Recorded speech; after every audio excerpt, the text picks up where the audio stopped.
and spiritual overtones in your chart Ah, okay. and All right. speaking as well. Yeah. So All right. Well, I believe we're live. This let's do it. is hopefully it's going to YouTube as well. It definitely showed that it's going to Facebook. It should be going to the others. We'll see. If not, Yeah. there's a recording for this. So, for anyone who's joining us, welcome to a live stream, a special live stream of Rebel Spirit Radio. I am joined today by Vish Chaterrji. Vish is a celebrated Vedic astrologer, yogi, and business coach. He makes the ancient wisdom of India accessible and actionable for modern seekers, helping them find balance and success through true self understanding. He is the author of The Business Casual Yogi, Take Charge of Your Body, Mind, and Career. And he joins me today to discuss his latest book, Astrology Decoded, The Secret Science of India's Sages. Vish, welcome to Rebel Spirit Radio. Thank you, Nick. I'm so excited to be on your show, especially in this live format. And Yeah. I wish I had a shirt just Oh. like yours because it Oh. matches my. So I think we're Well, one to yeah, find a comfortable shirt. I always associate the Indian religious traditions with color because it's so vibrant and sensual, and that's I think part of the bhakti aspect, the devotional aspect of the Indian traditions. So I wanted to wear something that was appropriate.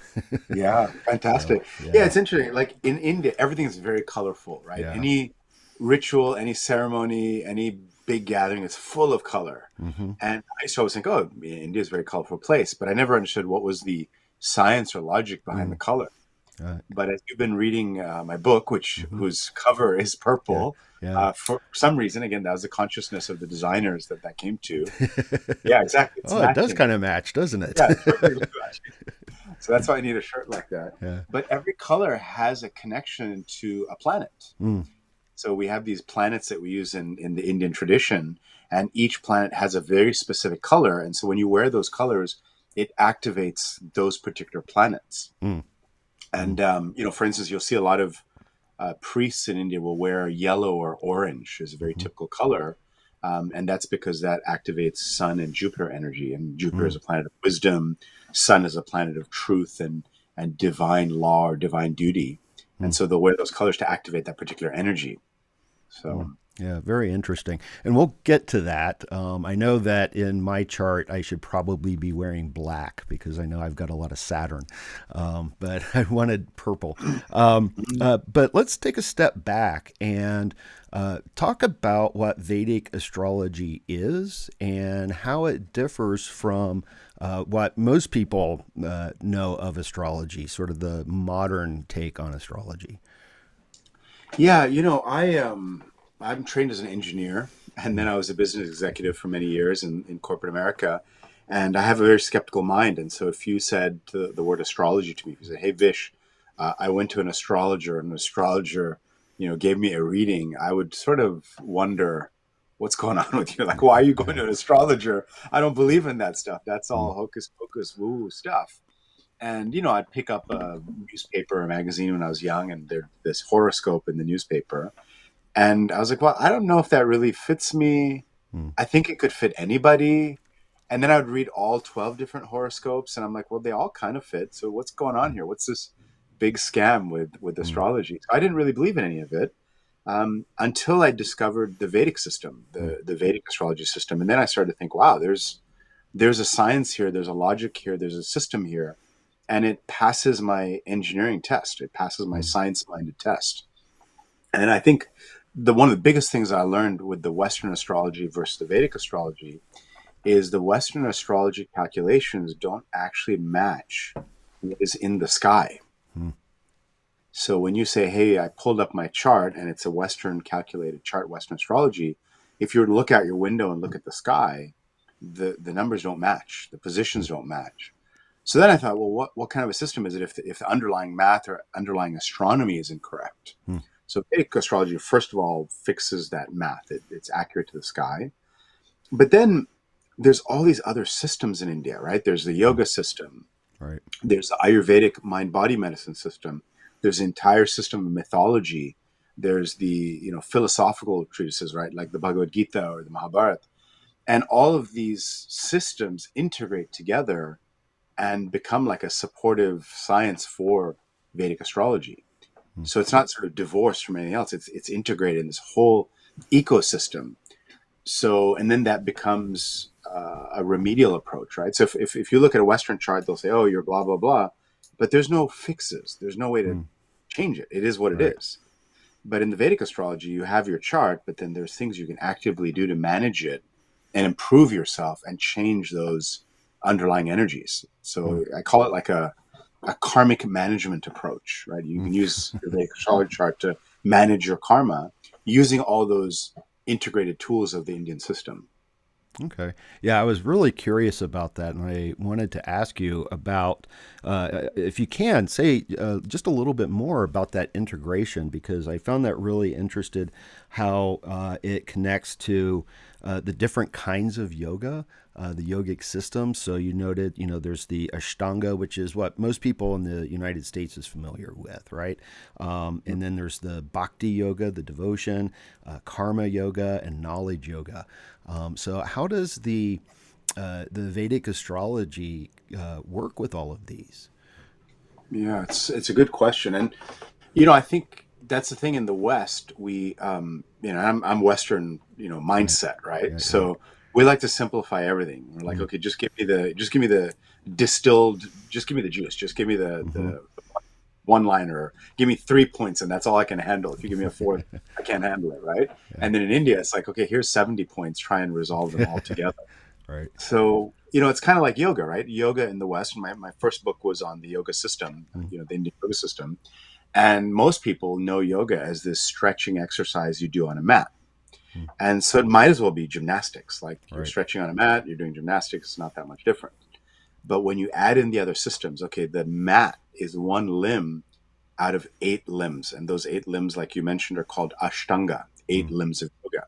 And of course, some Westerners said, "Oh, let me call my yoga system Ashtanga," and mm, became a branded thing. mm, But again, it's just stretching.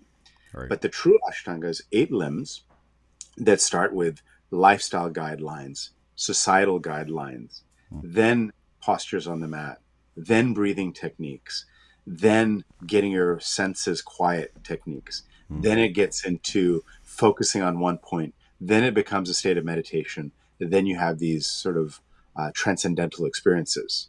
And all 8 limbs together make one path of yoga, which is called Raja Yoga, the mm, kingly or royal path of yoga. But then you want to do that along with the other 3 paths of yoga, which mm, is the knowledge system path called Jnana Yoga, the Bhakti Yoga, which is your devotion and worship and surrender to some higher power. And then you have your Karma Yoga, which is your service and sort of devoted service to society and mm. helping others. And so then that forms a yoga system. So that thing on the mat was one of 8 limbs, and those 8 limbs are one of 4 branches that then form the yoga system. Mm, But then in parallel to yoga is the Ayurvedic system, and that's the mind body medicine system of when to wake up, what to eat, when to sleep, what herbs to take to improve your health, real physical, take care of your physical body. And then the third aspect is this Jyotish, or mm, the understanding of the nature of consciousness mm, and the karmas that play in your life that show up in the way you think about things and the way you move your body in the world. So you could almost say that there's, at a high level, you have a stool with 3 legs. One leg is yoga, one leg is Ayurveda, and one leg is the Vedic astrology system. mm, And then within those 3 legs, there are many subsystems, like I just described the yoga mm. system. So it gets quite complex, but the beauty of it is if you follow all the different pieces of it, it's a very holistic, integrated way of living life. Yeah. The Vedic system itself goes back to, I think, about the Vedas were, I think, put to writing around 2000 BCE. And if I understand correctly, the Ayurvedic system is based mostly on the Atharva Veda, I think, and a lot of the myth is in the Rig Veda, which is probably the Veda that's best known in the Western world. And I found it interesting when you were going through the planets, because the mythology really does go back to the Vedas, in many aspects. And I was Mm. wondering. A couple of things based on what we're talking about here is because the myths inform the planets, and we see that in the Western tradition as well, especially in the Greek.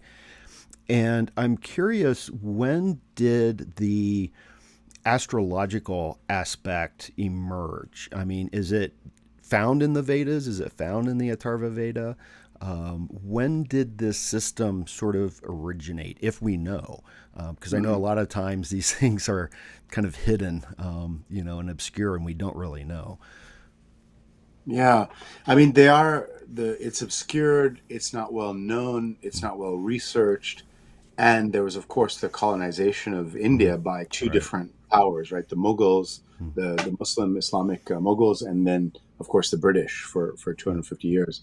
And so a lot of the history of India also got wiped away. A lot Right. of the there's almost like a colonization of the history where it becomes a European centric history. So Right. some of the history books will show that the Indians, learned everything from the Europeans. Like Right. as preposterous as that sounds, that was what was taught Right. in the Eurocentric view.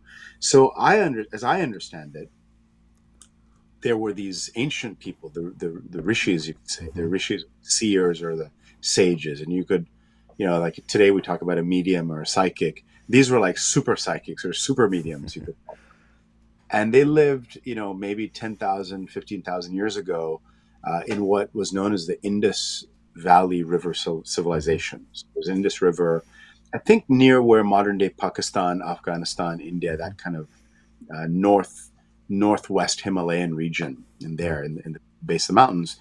And these were very enlightened beings. Like they had the ability to meditate into deep, deep states of meditation awareness, and they had the ability to hear things. So Mm-hmm. they called it, the tradition is called smriti, where they hear the truth. It's not like some individual came up with a system. They heard the truth of the universe. Right. And I would imagine they debated these truths and they discussed with each other what is a real truth here. And then it formed this canon of information that was only passed in oral tradition.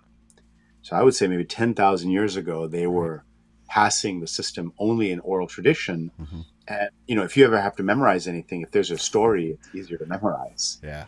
So a lot of the wisdom tradition is within the story. And just like we sit around a campfire, when we're camping, we tell a story and you remember that story because you were by the fire. They sat around their fires and told these mythological stories. And that imparted information. Within the myth was information that can't exactly be verbalized. So I find that when I'm trying to explain something to a client, if I tell them the mythology, they understand the energetic signature of that Mm-hmm. mythology, and it makes sense to them at a deeper level beyond their Mm-hmm. brain. Yeah. So it's almost like the mythology is a coding or coded way of transmitting powerful insights into the nature of consciousness and the universe. So that was transmitted generation after generation. And then finally, about 4 or 5 thousand years ago, it was like you said, 2000, 3000 BCE. In that time, it was finally codified into writing. Mm-hmm. And then the written tradition became these volumes of information called the Vedas. And the Vedic knowledge system would fill up, 5 floors of a library. There's so much there. And then within that whole system, they already understood the stars. Everything was determined on the location of stars and planets, when to do a ceremony, especially for rituals. I think there was a Mm-hmm. lot of, in one of the Vedas, it's connected to rituals specifically. There's instruction on when to perform certain rituals, when's the most potent time to perform it based on certain alignment in the heavens. So I believe that knowledge of astronomy and astrology was there since the beginning. Of course, they looked up at the stars, they could feel certain energies, and they could see certain patterns, and they assigned mythology to help explain that energetic pattern. So then when we come to modern day, manifestation of Vedic astrology, the beauty is the planets still connect to those myths. Mm-hmm. And the way I learn about planets myself is by connecting the mythology of them. And the mythology comes from different texts, different things, some from the Vedas, some from the Puranas, different texts, but they all help to support an understanding of that this is not just some rock floating in space. Beyond the physical medium of rocks and gases, there's a subtle medium that is very much alive and connected to our consciousness. Right. And so if we want to know, how do we adjust our consciousness? How do we work with our consciousness? The mythology really helps that. So I sometimes wonder, like, the word myth suggests that it's not real, Right. but it's also not historical, because I think some of these mythologies are playing out today in our everyday lives. It's an energetic signature or pattern is kind of the way to look at it. Yeah. Is Yeah. that Well, wrong? Was that yeah. answer your question? Yeah. Yeah. No, it does. It's archetypal. The myths are archetypes, right? Right. And there are energies to all of them. I was just kind of curious because I don't know a lot about astrology, but I do know astrologers, and I probably know more than the average person who only reads, the horoscope in the newspaper. I have an interest in the Hellenistic astrology because I also teach, in addition to religious studies, I have a background in philosophy, and it was so important to the Greeks, and Plato and whatnot. But I always hold that I think that the philosophy, in the West, we were always like, oh, yes, it began in Greece. And I always kind of disagree. I think philosophy began in India. And I think it then made its way to Greece. And I know that in the Hellenistic astrological tradition, there are all these ancient texts, and some of them have not been translated yet.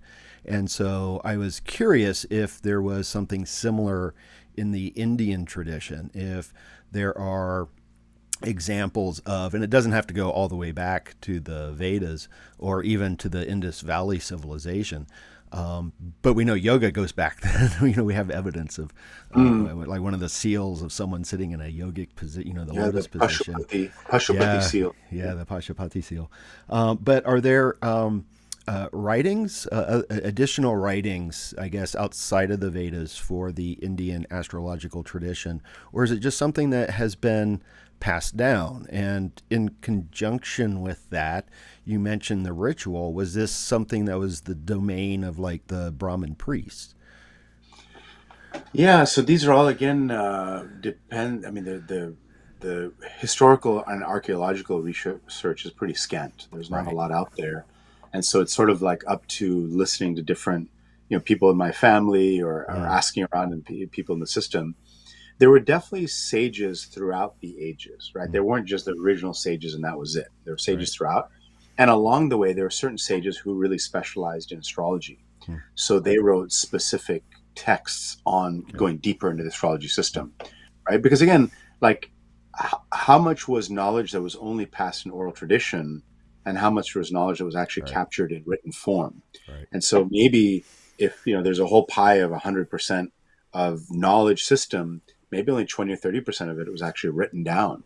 Mm, And then out of that 20, 30% written down, a lot of it might have been lost or burned or mm, destroyed during colonial invasion, right? right. So within the astrology system, we've got a few saints or few rishis that we Mm, believe, or sages. Uh, Parashara is one of them, Brighu is another, and mm, they have very specific treatises on those subjects. okay. Even in yoga, we have Patanjali, who was a Right. sage Right. who wrote the Yoga Sutras. So they're almost like, I can say they're like Cliff's Notes Mm, of the whole tradition, right? right. So there's all these ancient texts in the Vedas. There's probably bits and pieces here and there, and Mm, they collate it into one single text, and that text becomes a sacred text for people of okay. that particular lineage, right? If you're a yogi or a Ayurveda person, it's Charak Samhita. If Mm, you're in the Vedic astrology tradition, it's the Parashara Hora Shastra. mm, So that's, I think, how it comes down. okay.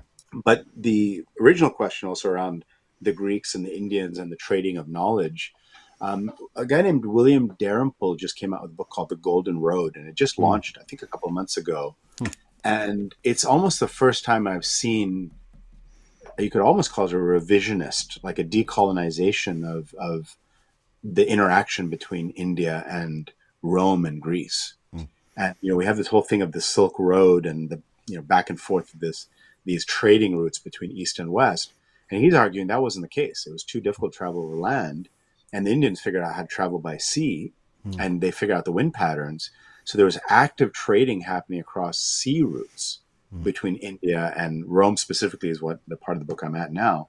And along the way, those links got established and knowledge transfer started to happen. Mm. So a lot of Indian knowledge systems started getting transmitted into the Western world, and the Western world then took it, adopted it, devised it, derived it into their systems. Mm-hmm. I still like you. I believe India is really the mother of philosophy and tradition. You also asked a question about rituals. As an astrologer, you've probably met lots of astrologers. They get geeked out on the chart, right? So it's like, okay, Right. here's this planet, this location means Yeah. this. But when you think about the planets as these personalities and these beings and these mythological figures, in a way, we can propitiate them through ritual. Mm. So by doing various rituals and various mantras and various practices, we can attenuate or accentuate that energy that we need to shift in our chart. And so I've realized the ritual piece becomes very important within Mm. astrology. So, and then I started to think, I'm not sure if I should call it astrology because that's not quite, it doesn't quite Yeah. explain. Right. The word astrology studies suggest that you're just looking at a bunch of planets on a two-dimensional piece of paper, Mm. but this is like a four-dimensional way of activating your entire being. Yeah. So I haven't found a better word Yeah. except for the Indian word. The Right. Sanskrit word is Jyotish, and I think Right. Jyotish maybe is the better Mm. energetic explanation. But for Yeah. now, astrology, Vedic astrology is what we have. Yeah, yeah. Well, I liked you noted in the book you went into the etymology of Jyotish, and so it's a Jyotir is light and Isha is soul or consciousness, and Yeah, I very much appreciate that consciousness aspect there. yeah, it is. I mean, when somebody starts to get into the yoga system, right? There's a yoga class at the gym. I'm aging, my joints hurt. Let me go to this class. Or somebody told me if I did yoga, I'll feel better. You go and you start twisting and Right. doing these pretzel things on a mat, and then you're like, wow, I'm starting to feel better, right? Mm. And then you're hearing all these things the teacher's talking about, and you start researching, and then you start on this big journey into understanding your consciousness. Right. At the end of the day, that's what happens. You start at the mat, but eventually you start to discover it's a journey into understanding your consciousness. And the same thing happens in the mind body Ayurveda system is that you start with, I've got this disease. The Ayurvedic doctor said to take these herbs and change my lifestyle. But eventually you start connecting with your soul and realize, Mm. oh, I was living misaligned with my soul. And Right. when I become more aligned, I start to live a more conscious way of being. That's the exact same thing with Vedic astrology, except it's Mm. very sophisticated in helping you Yeah. understand what was your soul's purpose. Mm. So then you look at the chart, especially the Vedic chart. The Mm. Vedic chart is an X-ray vision, MRI into your soul. Right. The Western chart is more of like a photograph of what your appearance is at a very superficial psychological level, like a photograph versus an X-ray. Right. So in Vedic system, when you start to get deep into understanding your soul, you're on a journey of consciousness. Mm. And that consciousness journey involves, lots of different esoteric practices to help you unlock that inner potential. So I think that's the sophistication of Mm. this whole system is it's understanding your soul and your consciousness journey. And Jyotir is the light, and Isha is the supreme consciousness Mm. and your soul. Right. And so it's the light of your soul is what you're studying. Wow. Yeah, that's quite beautiful. I like that quite a bit. One of the concepts that is probably associated with India quite a bit is karma. And I was curious how karma interacts with the Vedic astrology system. Yeah, so I mean, karma is, let's say, the fundamental underpinning of everything, right? All of the texts are involved around trying to help you deal with karma. And the Western system, the Western astrology doesn't have a concept of karma. It's not Right. really understood. And very simply, Western people say, "Oh, what goes around comes around," and that's sort of correct, right? It's Right. what goes around comes around. In Newton's laws, every action has an equal and opposite reaction. So science upholds that principle that if you do something, there will be a reaction. Hmm. The only difference is in the Vedic system, it's over many, many, many lifetimes. Hmm. And so this concept of this reincarnation is fundamental within Vedic astrology. And you are born into this lifetime with a baggage of karma that has to get taken care of. Hmm. And the way when I teach my students astrology, I explain that it's almost like you have a closet full of karma, But when you travel, you only bring a carry-on bag onto the plane. Mm. You don't take your whole closet with you when you travel. So same thing, we all have this closet full of karma from many, many lifetimes of things that we've done. But when we're born in this lifetime, we bring our carry-on bag, and that's our, let's say, karmic baggage for this life. And Okay. in this lifespan of the average human, how much karma can you handle? It's Right. whatever fits in that carry-on bag. And when a Vedic astrologer looks at your chart, they're examining the contents of that carry-on baggage. Mm. And they're saying, hey, this is the carry-on baggage you brought. These are the things that you're going to have to deal with. These are things that you'll be good at. These are things you're going to have trouble with. And these are when these things are going to happen. Mm. Because it doesn't all happen all at once. It's not like, let's say last lifetime I punched somebody in the face. And so this lifetime I need to get a punch in the face as well. But it's not going to happen every single day. Right. It's going to have a specific moment when that karma comes ripe and due. Mm. And the astrologer can look at that and say, oh, you're coming to this planetary period on this date. High chance you're going to have a face injury around this time Okay. because you hurt somebody in a previous life. You have that karma to pay back. And then you can do something about it because you Mm. can, and I wrote about this in the book, you can pay off that debt in different ways. Right. So it's like, I think I use that analogy of eating a meal at a restaurant and you Mm. finish the meal and then you walk out without paying the bill. You have a debt to pay. Right. How do you want to pay that debt? Do you want to deal with going to jail to pay off the debt? Do you want to, have a ding on your credit score? Do you want to wash dishes? Do you want to use your credit card? Do you want to use your check or cash? Right? Right. Any form of payment of justice is accepted. Credit card, very easy way to pay off the Mm. debt. Washing dishes, very difficult way to pay off the debt. You kind of have choice on that. Right. So same thing. If I punch somebody in the face, maybe I go and do something that helps people, prevent violence or Mm. helps reduce violence in the world. And that way I've paid off that debt. And then when that time comes, I might just get a little scratch rather than, a busted jaw. Okay. Good. Yeah, that's good to know. That's good to know. So let's look a little bit more at the system itself. I know one of the main differences is in the Western perspective. Almost everyone identifies themselves with their sun sign. But that's not the case in the Vedic tradition. And it's also not quite the case in the Hellenistic as well. And that's why I think there's like a correspondence there a little bit. So, what is the focus from the Vedic astrological perspective? So we zoom in on a couple of different things. So first of all, the sun sign is like the same for everybody in a 30-day period anywhere on planet Earth they're born. Mm. Everybody has that same sun sign. And like I said, in the Western system, it's miscalculated. So the sun actually was not in that location that they claim it to be when you were born. So Mm. it's not only a broad brush stroke, but it's incorrectly calculated. Mm. So if you calculate it correctly, then still you can get a correct sun sign, but it's still very generalist for all the people born in that Right. date and time period. So what we do is we focus on a rising sign. And I'm trying not to use the word sign because Right. it's an actual constellation. Mm. And so sometimes I think maybe that's why the Western astrologers use the word sign because it's symbolic. Mm. But we use the word in Vedic astrology, we call it a Rashi, Mm. Rashi, Rashi. And Rashi means a heap of energy. Mm. So we see the stars as actual heaps of energy transmitting certain energies to us. Mm. And so that's why the calculation becomes important. And so what we say is when you're born, that specific moment of birth, specifically when you took your first breath, which we say is pretty close to after coming out of the womb, and at that time and that location on planet Earth, Mm. if you looked due east with a telescope, what constellation would you see on the eastern horizon? That's what we care about. And as we all know, the eastern horizon changes all day, right? The sun rises in the east, a couple hours later, it's moving up, and middle of the day, it's overhead. So the Right. eastern horizon is constantly changing.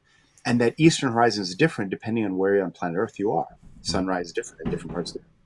So same thing, the constellation rising on the east is different for different places on the Earth at different times. So when I get your exact birth time, exact birth location, and the date and year, then I can say, okay, this was the eastern horizon. This is what it looked like. That was a rising constellation of energy. That's an energy that influences your personality. So you get a much more tailored read exactly to your birth time, Hmm. and that becomes your personality. Then and that's the ascendant or the rising sign. That's the thing we zoom in on. Secondly, we look at the moon. Hmm. Where is the moon located? Because the moon is how you process the world, how you Hmm. interpret the world through your mental faculties. Hmm. So the moon sign becomes the second most important. And in the Vedic system, we have the 12 zodiac signs, which we believe we original from the original system.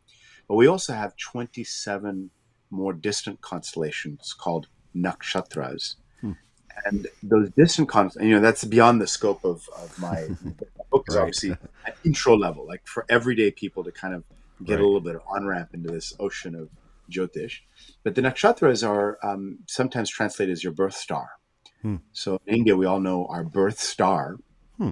and it's where the moon was located in one of these 27 more distant constellations. And anytime we go to temple, if a priest is going to do a ritual, they'll ask you about your birth star so that they know, kind of in a way, what mailbox to send the prayer to. Okay. So they'll ask you, what is your birth star? And you say, oh, my birth star is this. And then they do the ritual according to that. And so that's maybe the secondary thing is the moon and the moon's location. And then a third level might be the sun. Okay. And the sun, and I still haven't resolved this in my own mind, Westerners look at the sun as your ego and your, outer who you are, Right. personality. We look at the sun in Vedic astrology as your soul Hmm. and how your soul reflects out to the world. Hmm. So it may show up as a certain ego, but it is really your inner soul that's coming out. And so the sun is almost like the way other people might perceive you, the way other people interpret and see your soul, kind of the way to think about it. So it's a little Okay. bit deeper analysis as well, but we don't walk around saying, oh, this is my sun sign. We walk around Right. saying, this is my rising sign and this is my birth star. Those are the Okay. two markers. Okay. Yeah, I'm very curious about that birth star. And and I don't know if you can answer this. You probably can, but you mentioned these are the nakshastras. Is that Yeah, correct? nakshatras. Nakshatra. And there's 27 of them. Are they part of the sign or the house itself? Because what I'm thinking of is I know in the Western astrological tradition there are these things called the decans. So Mm. each sign is 30 degrees, and so there's three 10-degree segments, and each one of those segments is a decan. And so I was curious if the nakshastras are similar to that or not. They're a little different. I tend to describe them as like these more distant constellations Okay. All right. that also help us understand the sign a little better. Okay. So, within, let's say, within the sign of Aries, which is, a 30-degree span, the nakshatras go, let's say the first one is called Ashwini, second one is called Bharani, third one is called Kritika, and they span across Aries, but they move into Taurus. Hmm. Like Okay. Kritika moves into the next one. And they're basically like Aries is known as a fiery, go, charge hard kind of a sign energy. Mm-hmm. Ashwini within Aries is a go charge hard. The symbology is a horse galloping fast, moving fast, likes luxury goods. Then Bharani, which is the next one, still within Aries, has more of a militaristic, Mm-hmm. push the rules, make sure things are done in a correct order and system. And then, that symbol is actually a creative one. It's the female womb. So it says within proper scoping comes great creativity. Mm-hmm. Then you move to the third one, which is Kritika, and that's a fire symbol, and that's this fieriness of using fire to kind of cut away to the truth. So they give you like this flavor within Aries. So Aries has this very broad general category, but then when you get into the nakshatras, you get more of a fidelity, you could say, Mm-hmm. and specific around the psychological fidelity within that sign. Okay. All right. Yeah. Fascinating. Yeah, it's Yeah. a whole another Yeah. like Yeah. layer. Yeah. And I know, and your book is a really good introduction, but I also know that there's a lot more depth that's possible. But it's a And good that's teaser, right? Yeah, I mean that's what motivated me to write the book. I felt like, the books that are out there are really targeted at very advanced, Mm, dedicated students of astrology. right. So for the Right. layperson, within a few chapters, they're completely confused, right? Right. Right. So I said, why can't there be a book out there that is the intro for Hmm. everyday people, right? Yeah. So, let's say you've got this casual interest in astrology and you want to know, oh, I've heard about this Indian system. What is it? This book answers those basic questions of, okay, Yeah. here's a simple way to understand these 9 planets, these 12 signs, what a house is, and kind of, whet your appetite like a teaser, like you said. Yeah. And if you have more interest, there's more advanced books to get into.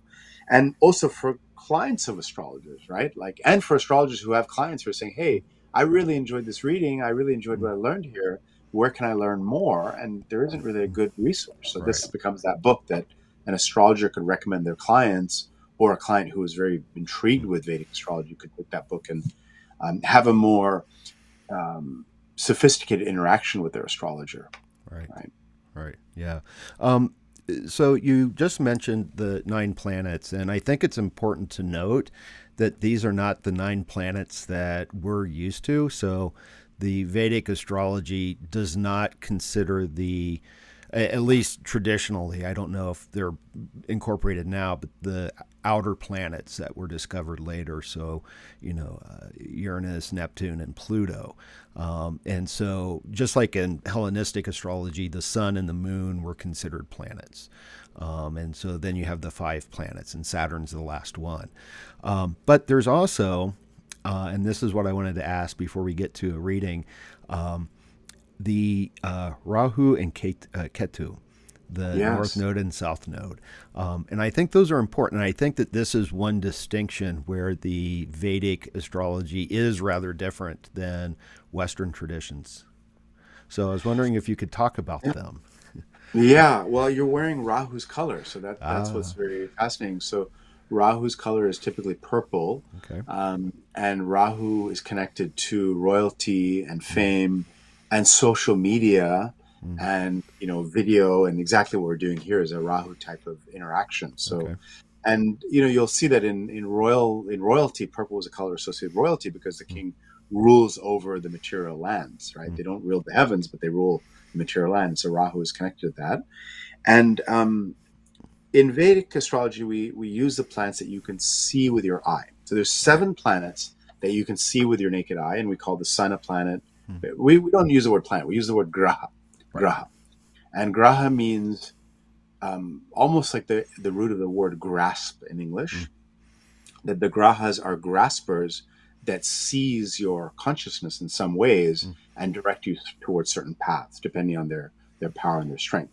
So maybe the sun and moon aren't technically planets, but they're graspers, so they're right. called grahas. So these 7 grahas, 7 planets that we can see with our eye, and we believe we can see them, they can see us. Mm, If we can see them with our naked eye, they can see us, they can influence us. okay.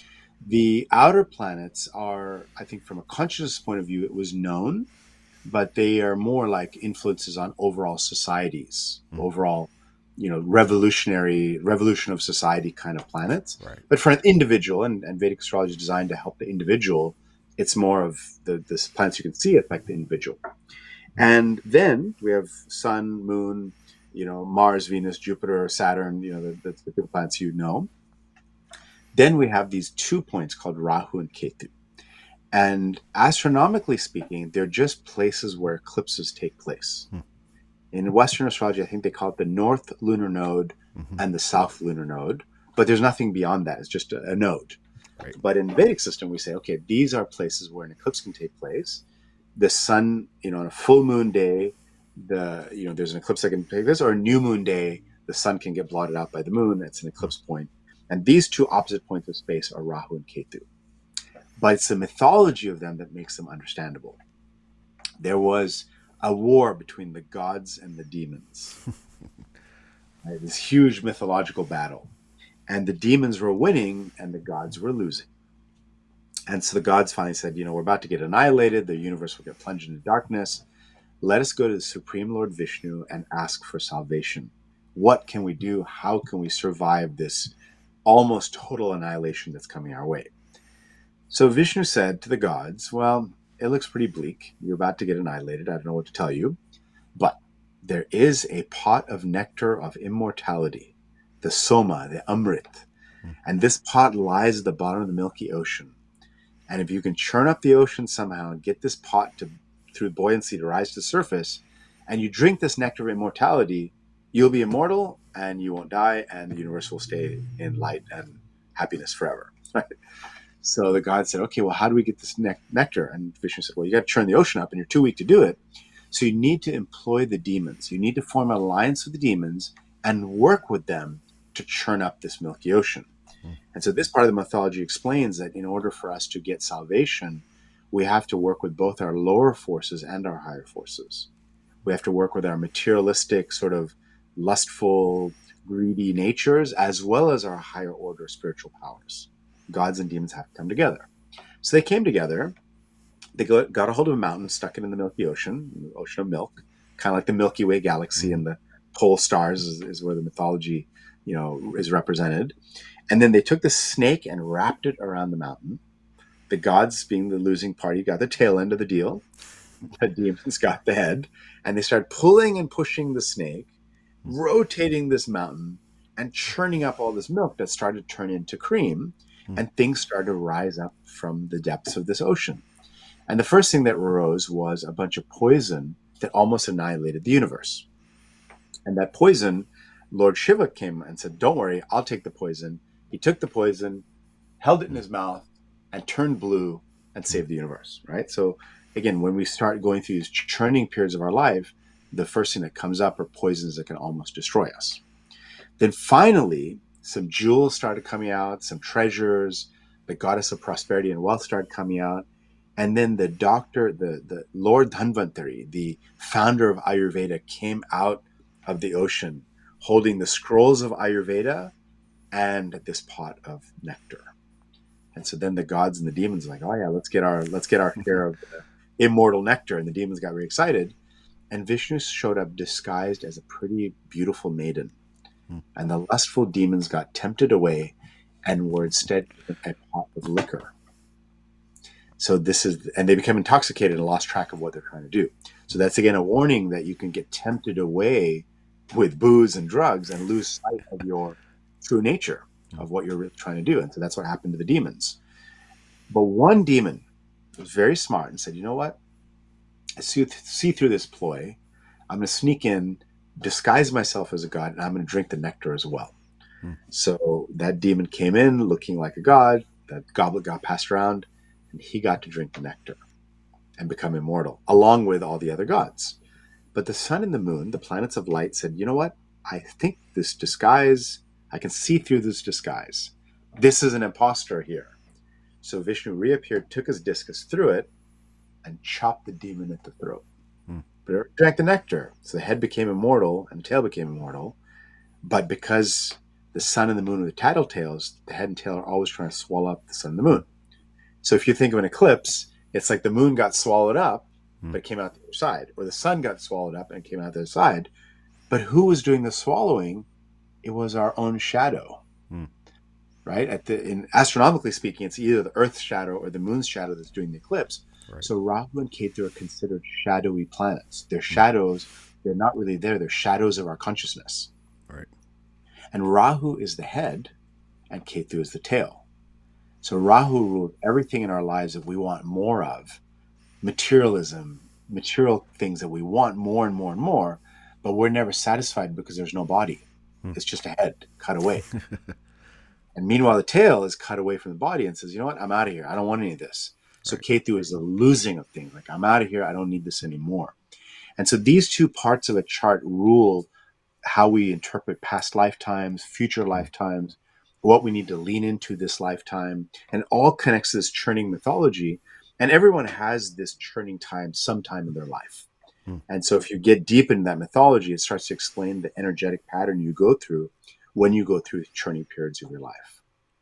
Fascinating. Yeah, I always hear it referred to as the head and the tail of the dragon. Yeah. So we've got about 15 minutes left, and I know that you were going to do a reading to give people a taste. You do readings, and I'll get your website towards the end, so people, if they want a reading, they can go and sign up for one.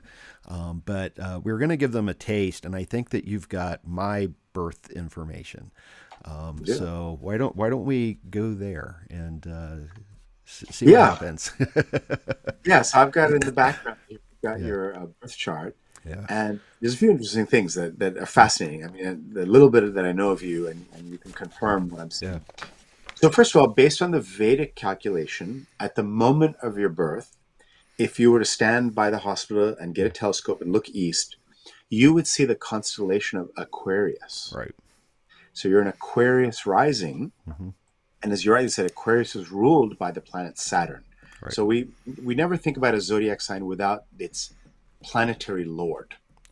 So Aquarius is ruled by Saturn. Saturn is the Lord, and Saturn shows itself through Aquarius. And Aquarius is an air sign, so there's a lot of intellect there, a lot Hmm. of intellectual, like powerful intellect. And Aquarius is also very eccentric. They kind of do things a little bit differently. And Saturn is a lonely planet that's sort of away in the sky, far away in the sky, lonely. And so Aquarius people like to do things their own unique way. It's kind of this like, I don't really care what everyone else thinks. I'm going to do it this way.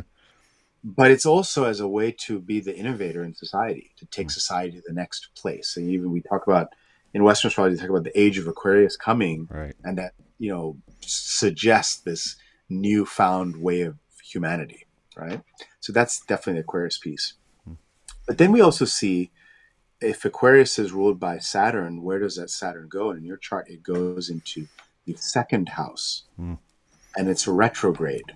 Mm. Um, from Earth's perspective, it looked like Saturn was moving backwards in the sky. So, all the planets move in one direction, but from Earth's perspective, it looks as if it was going backwards based on its orbit around the sun. And so that means that you almost have to turn inwards to Mm. find yourself. And it's in the second house is connected to income. So for you, earning an income becomes a theme in life, but it's internal and sort of hidden from view. And you sort of do some internal struggle to figure out what's my path? Mm. What do I do here? And Saturn is an old planet, very old. It's the Mm. oldest. It's, Mm. it's almost like seen like an old man who's limping along. And so you're drawn to old things. Mm. You're drawn to old things. And again, we combine Aquarius, which is humanities, and Saturn, which is old things, you get drawn to ancient history.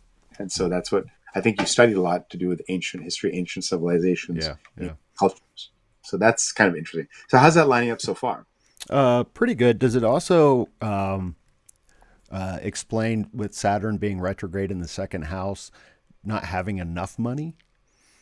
Yeah, you have to go inwards and work really, really hard for money to, Yeah. to manifest. Saturn is a restricting planet. It Yeah. causes restriction. Yeah. And so you have some difficult karma and challenges with earning. Yeah. That's what second house. Then a signature of your chart is the location of Jupiter. Mm. So Jupiter in Sanskrit is known as the Hmm. guru or the teacher. And Jupiter can be in any position in the chart, and in your case, it's in the sixth house that's Mm. connected to healing and like the healing arts, you could say. But your Jupiter is in the sign of Cancer. Mm. And I don't know if you have this concept in the Western astrology where it gets exalted, Hmm. meaning Jupiter can live in its own house, can live in a house of a landlord. And of course, most of us, we prefer to live in our own house. Right. I own my home. I'm very happy. I'm in somebody else's house. There's a landlord, doesn't let me change things. I'm not as happy. But certain houses I live in, the landlord knows me so well that the landlord remodels it exactly the way I want, but doesn't give me hassle. The Mm. landlord deals with the contractor. I don't have to do any of the work. And I'm in this perfect place with no work. And that makes a planet exalted, where they're in a Mm. house. When Jupiter is in a house ruled by Cancer, Jupiter is very happy and Mm. very expansive and gives lots and lots of energy. So you have an exalted Jupiter, Mm. which makes you somebody drawn to religion. Mm. Jupiter rules religion, and specifically religion used for healing purposes. Mm.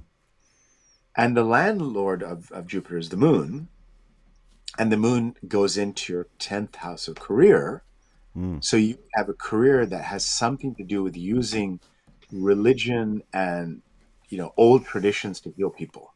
Mm. So I don't know, does that line up with your experience? Yeah, well, I have a master's degree in religious studies, and I've been teaching religious studies and philosophy for 20 years now. And now I have a podcast that is focused on spirituality and esoteric. And one of the focuses is on healing our relationship to the planet. Oh, wow. There you go. So, Yeah. yes, you're focused on healing, you're focused on religion, you're focused on ancient history, and you're a Mm. teacher. And like I said, the Sanskrit word for Jupiter is guru. Right. And when you have an exalted guru, it makes you a guru. So Ah. you naturally become a wisdom teacher, a counselor, somebody Mm. who, likes to heal and help people Mm. and impart knowledge to them. Mm. So very professor-like energy or Mm. guru teacher-like energy. So that's the signature there with Jupiter. Then the other thing that fascinated me is your Mercury. Mm. Mercury is a planet of communication and expression, and it's about rational thought and thinking, and using your words and expressing. And your Mercury is in the eighth house, which is connected to transformation and transformational psychology, Mm. and the occult and hidden things that everyday people don't talk about, Right. the secrets. And Mercury is there, it's the planet of expressing. Mm. So there's this expression of secrets, speaking about secrets, but Mercury is also exalted in your chart. Mm. So it's rare to have one exalted planet. It's even rare to have two exalted planets. So Mercury is in its own sign of Virgo where it Right. becomes very, very, very powerful. So naturally, you'd be somebody who would speak a lot. You'd have a podcast. That makes sense. But around what topics? Mm. And you could have been more on the clean religion side, but you went to the more occult hidden side because it's Mm. in the eighth house that is connected to occult secrets, things that are not normally talked about in mainstream Right. society. Right. So that becomes a specialty of yours. Mm-hmm. So Yep. Nope. That's that true. track, right? Oh yeah, that tracks. And then of course you have the moon in your 10th house of career. So there's sort of this kind of psychology twist and bent to your Mm. career. Mm. But again, we get a confirmation here because the moon is in Scorpio, Right. which is the sign of hidden secrets. Mm. It's a natural eighth house energy. So then your career starts to be much more connected to the occult. Mm. So I would imagine that a lot of the things you do in your career are, non-conventional, alternative, occult ways of thinking, and the moon is there. And it's with Mars. Mm. So there's some anger. So Mm. Mars is this fiery warrior kind of planet. It's with the moon, and so you can have some temper. So Mm. that's sort of underlying and hidden there. And I would say that as you got more into talking about the occult and the hidden, it takes care of that energy. You start to Mm. feel like you found an outlet for that warrior energy. So you become Yeah. like almost like a warrior for the truth, Mm. but the truth that has been hidden from view all of this time. Mm. Does that make sense? Yeah, and Mars doesn't Mars rule Scorpio? Yes, so it's in its own house. So it's very Right. strong Mars. Mm. And when Mars is in its own house, in Scorpio, obviously there's a leadership around the occult. Mm. But even if you didn't go into the occult, there's a very strong executive ability. I do a lot of charts for Mm-hmm. executives in the corporate world. And, Mars in the 10th house is signature for a CEO or Mm. a person who just gets a lot of things done, very good at operations and just making things happen, manifesting. Right. So when you do have these ideas, you manifest them, you make them Mm. happen. Yeah. Makes sense. Yeah. Yeah. That Your makes moon, total sense. yeah, and your birth star is Anuradha, Anuradha, Anurad. Anuradha, and that connects the story of Radha and Krishna, which is Mm-hmm. this epic love story of Right. pining away for, Radha pined away for Krishna Yes. for a long time through bhakti, and then Mm-hmm. finally merged with Krishna. So you'd be drawn to bhakti, you'd be drawn to singing, and you'd be drawn to Krishna traditions as well. And you may have had quite an epic love story along your way as well. That's typical with Anurag. Yeah. I don't know about that one. Maybe, maybe unfolding. I don't know. Yeah. But yeah, I have a when I talk about this in class and when I get to Krishna, I've got a picture of Krishna and Radha, and Oh, I just love the picture because Krishna's standing there and she's kind of got her head on his shoulder, and just the look in her eyes. I always point that out to students. I'm like, just look at her. She is gone. She is just totally into Krishna right now. Wow. And I connect it to this sense of ecstasy, of that she's kind of lost that sense of self, and she is just all about this union with Krishna. I mean, isn't that so interesting that your birth star is Anuradha? It's connected to the mythology of Radha and Krishna, Mm. and you literally have that picture and bring it up in Yeah. class and teach about it. Oh And yeah. it's in your 10th house, which is how you show up in the world. So you Mm. show up in the world with images of Radha and Krishna. Like it Yeah. just, Yeah. it Yeah. can't be more of a direct interpretation than that. Yeah. So that's very, very powerful. And Right. then your Rahu is in the third house, which is connected to communications. Mm. And like I said, Rahu is a planet of social media. So Mm. Rahu rules illusions. Mm. That's its signature. It's illusory. And if you think about video, it's an illusion, right? Right. Any watching are watching an illusion of me and Nick on your screen. We're not really there. We're an illusion, a version of us, an image of us is there. So Right. that's what Rahu rules is media and social media. And then meanwhile, the third house rules communication and um, getting your word out into the world. Mm. So you have a very strong signature chart for being a podcaster, a radio host, Mm. those kind of things.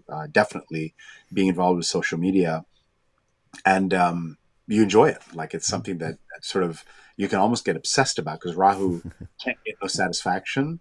So Right. you may find yourself spending a lot of time on this activity. And of course, when you're doing it, you pick the color purple, which is the color, like I said, it's connected to Rahu. So you appear on screen in purple that Mm. activates Rahu in that Mm. third house. And meanwhile, if that's the head, the opposite is Ketu, which is in the ninth house Mm. in your chart. And Ketu is the I'm out of here planet. And the ninth house is connected to organized religion Mm. and higher philosophy. So you will almost be a rebel against the church and Mm. the established organized systems of religion. And so, Ketu is known as the rebel planet, and Ketu is also connected to spiritual people, very Mm. spiritual kind of like I'm out of here. I don't need society. I'm on my own journey. And I think it's interesting because your podcast is called Yeah. Rebel spirit. Rebel Spirit Radio, and you've Yeah. got Rebel Spirit, and the only thing you could add to that for the interpretation is Ketu's a rebel. Ketu's about spirituality, Mm. and it's in the ninth house, which is I'm a rebel spirit against organized, Mm. shove it down your throat, force you to believe a certain way. So it's Yeah. like rebel spirit against all the things that are shoved down your throat. Yeah. That's Yep. would be the Yep. completion of the name. Yeah. No, that works. So you're telling me I should from now on just always wear purple when I do this? Um, Um, well, that's the I'm thing is teasing. Rahu is a dangerous energy, right? Yeah. It's a tricky energy because Rahu is the head, Ketu is the Mm. tail. Mm. Rahu builds you up, builds you up, builds you up, and Ketu takes it away. Uh, So we have to use Rahu in a very wise way. mm. So if you say, okay, I'm going to wear purple, well, your radio show is going to increase, increase, increase, and get known.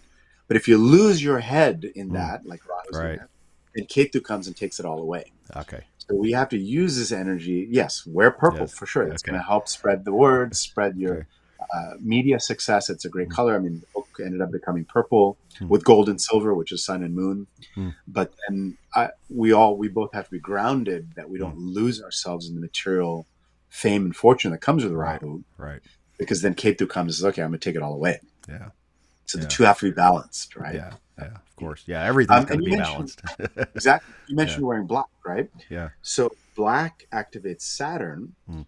and Saturn is a planet of obstacles and challenges. Mm. And interestingly enough, in our fingers, each of the fingers relate to certain planets. The middle finger is Saturn's finger. Mm. And so when we give somebody the middle finger, we're basically saying, may you have lots of difficult Saturn energy come your way. That's Yeah. basically what we're saying in that four letter, Yeah. That's very polite. like I want you to have lots of difficult Saturn Yeah. obstacles along the way. And so people that wear black typically face more challenges, face more Mm. obstacles. Like, Mm. it's those things that keeps you sort of away from Mm. society. It's Mm. interesting because the modern fashion trend is to wear lots of black, but then Right. people are very, very lonely, right? Mm. Now, if you're a yogi and you want to be away from society and you want to just do your meditation and not have any disturbance, yeah, black will keep you away from people, right? Okay. But most of us, we need people in order All to right. be successful and interact. So I would say use black with caution. Okay. All right. All right. All right. That'll work. That'll work. All right. I won't wear black. So I know that we are out of time. So let me ask you just a couple really quick questions. Yeah. One, your book is coming out in 10 days, I think you said. Um, and what else are you going to be working on? What have you got coming up? Well, the book comes out on October 29th, and it's available for pre-order right now. It's on Amazon, and I'm so grateful to people that have pre-ordered it. It shot up to number two Hmm, out of all new releases in the astrology category. So okay. it's already getting some good Rahu energy of expansion. And I'll basically the next year is a lot of travel. So Okay. I've got clients in different parts of the world, and Hmm. so they've all invited me to come give book talks. I've got a little bit of a book tour Oh, good. in Italy and Ireland and the UK, Wow. New York, San Francisco, Denver. All Just right. happen to be the hot spots where I have a Yeah. lot of Yeah. Yeah. clients Yeah. Yeah. who want to Yeah. get groups together. So Yeah. that's what's coming up on the horizon, and of course the book launch. I think that's going to Right. be very very exciting. Yeah. And so I urge people to go. They can go to vishchatterji.com, Hmm. and there they can obviously they can order the book from there. They can find me there, and then they can also calculate their birth chart. Hmm. So I've installed a birth chart calculator, so they can enter their birth details, pull a chart, and then of course with the book they can interpret and Right. decode their chart. And then in the back of the book, I do have a section on finding a good astrologer. So, Okay. there's sort of a chemistry thing and a sort of understanding of what you're Hmm. looking for. Right. So, approach an astrologer with caution, like find the Yeah. right person that Right. lines up with what you need and your sort of unique karma. Not Right. every astrologer is right for every person. So, Right. Okay, wonderful. Yeah, I enjoyed the book quite a bit, and it's very accessible. And I love the myths that you bring in. I really resonate with the Indian mythology anyway, and I found it quite fascinating. So it's a good book for people who have an interest in it. I think. So I'm glad to hear that's already number two on Amazon. That's awesome. So I will, when I post this on YouTube, I'll put links for the book and also your personal website so that people can find you a little bit more easily. Vish, thank you so much for your time today. I really enjoyed the conversation. I learned quite a bit, and your reading was spot on. well, thank you. Yeah, Thank you. It's a pleasure to meet with you, Nick. And yeah, I love what you're doing. And, I was quite surprised when I pulled up your chart with how well it maps to you so that you're yeah, living a very aligned life. I think that's yeah, maybe the remarkable thing, maybe from all the study you've done, all the exploration you've done in the Vedic system. And as I said, all the system is to align with your soul. You seem to be living a very soul aligned life. And yeah. I'm honored to be invited by you for the show. And I hope the listeners, the viewers enjoyed the conversation. Yeah. And, to be interviewed with somebody with such a depth of knowledge of the Indian system was also very, Oh, it thank was you. my honor. So thank Yeah, you for yeah, that. yeah. Well, thank you. Yeah, and we had some people watching. There's thumbs up, so Yeah, great, great. no one's Yeah, been commenting at least on what I see, but yeah. maybe on Facebook I'll double check that. But all right, Vish. Hopefully I'll be able to be somewhere where you're giving a on one of your book tours, and I can come in and introduce myself, and we can meet in person. Yeah, we'll do that. I'll be in Denver, and that's pretty close to where you are, I Yeah. think, right? Yeah, I'm in Denver, and I'll be in the UK at the end of December. So, Okay. yeah, so we'll Yeah. find out. I'm sure the schedule is on your webpage. No, no, I'm still Oh, working okay, working it all out. okay, Yeah, waiting all right, on various invitations, but yeah. okay, all right, all right, all right, all right. Well, Well, thank you, again, Nick. yes, thank you, and you have a Yeah. wonderful day. You too. Bye. Have a All good right, rest of your day. goodbye.